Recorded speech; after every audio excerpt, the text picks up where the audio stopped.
नमस्कार, मैं हूं भूमि।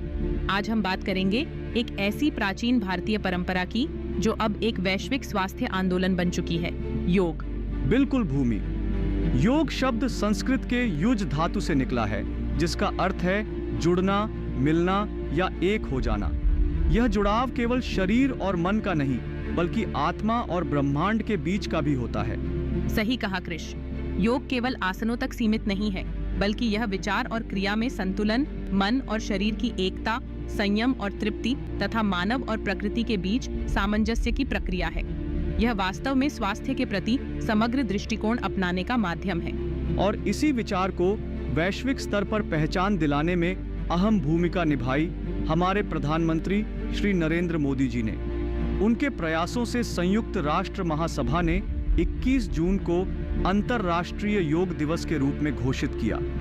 संयुक्त राष्ट्र ने माना कि योग स्वास्थ्य और कल्याण के लिए संतुलनकारी और समग्र दृष्टिकोण प्रदान करता है।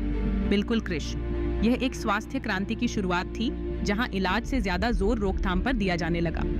आयुष मंत्रालय द्वारा कराए गए अध्ययन बताते हैं कि योग मधुमेह, हृदय रोग, कैंसर से उबरने और वृद्धजन की देखभाल में बेहद उपयोगी है। और आज अंतर्राष्ट्रीय योग दिवस को 10 साल पूरे हो चुके हैं। बीते एक दशक में योग एक वैश्विक आंदोलन बन चुका है, जिसने लाखों लोगों को शारीरिक, मानसिक और आध्यात्मिक रूप से जोड़ा है।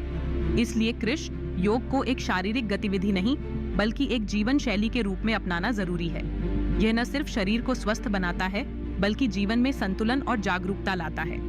संयुक्त राष्ट्र का भी मानना है कि व्यक्तिगत कल्याण और वैश्विक स्वास्थ्य आपस में इतने जुड़े हैं कि उन्हें अलग करना मुश्किल है।